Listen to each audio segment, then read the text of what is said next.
ये संसार, ये भक्तात्माएं मोक्ष मुक्ति के लिए बहुत से स्थानों पर जाते हैं, बहुत से संतों से संपर्क साधते हैं, दीक्षा लेते हैं, उनके विचार ज्ञान सुनते हैं। जिज्ञासु होते हैं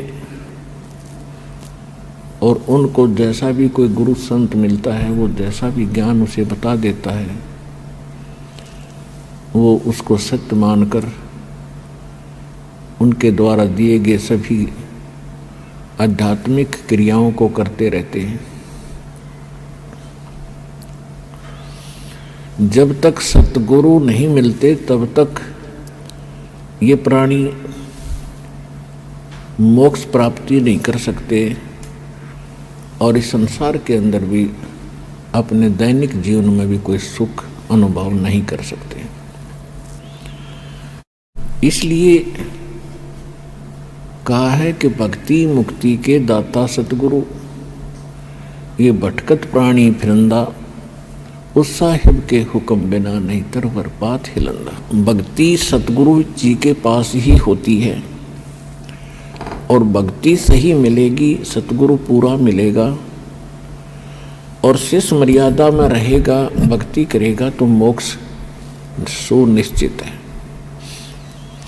इसमें कोई शंका करने की आवश्यकता नहीं। जब तक हमें सतगुरु नहीं मिलते और ये झूठे गुरुओं की से हम दीक्षा भी लेकर के साधना करते रहते, तो हमें परमात्मा से मिलने वाले वो लाभ प्राप्त नहीं होते जिनकी आशा लेकर के हम वहाँ जाते हैं।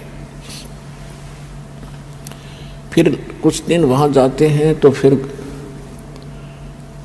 मन में आता है कि कोई लाभ नहीं हो रहा, तो कोई दूसरा व्यक्ति बता देता है कि मैं वहाँ जाता हूँ, वहाँ से ऐसे बहुत से लाभ होते हैं। फिर वो वहाँ जाना शुरू कर देता है।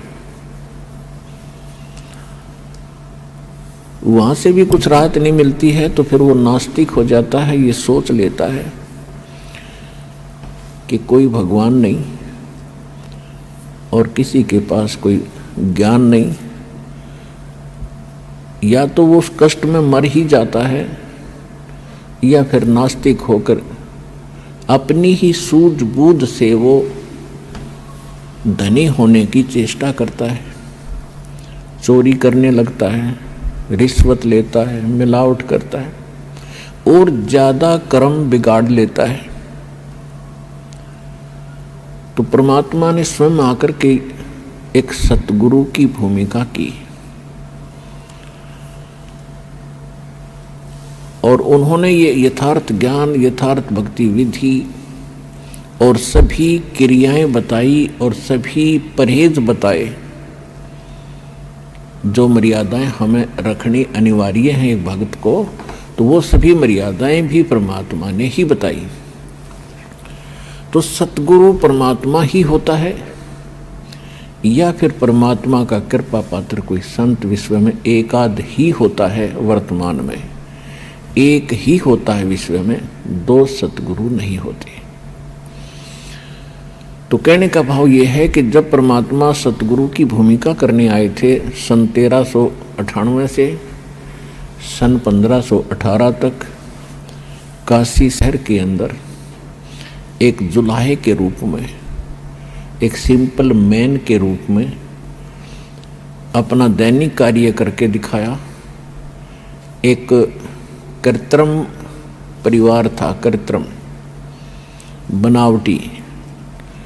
वो कैसा था कि परमात्मा सतलोक के अंदर रहते हैं। सतलोक वो स्थान है जिसको गीता अध्याय नंबर 18 के श्लोक नंबर 62 में कहा है कि अर्जुन, तू सर्वभाव से उस परमेश्वर की शरण में जा, उसकी कृपा से ही तू परम शांति को और शाश्वतम स्थानम यानी सनातन परम धाम को प्राप्त होगा।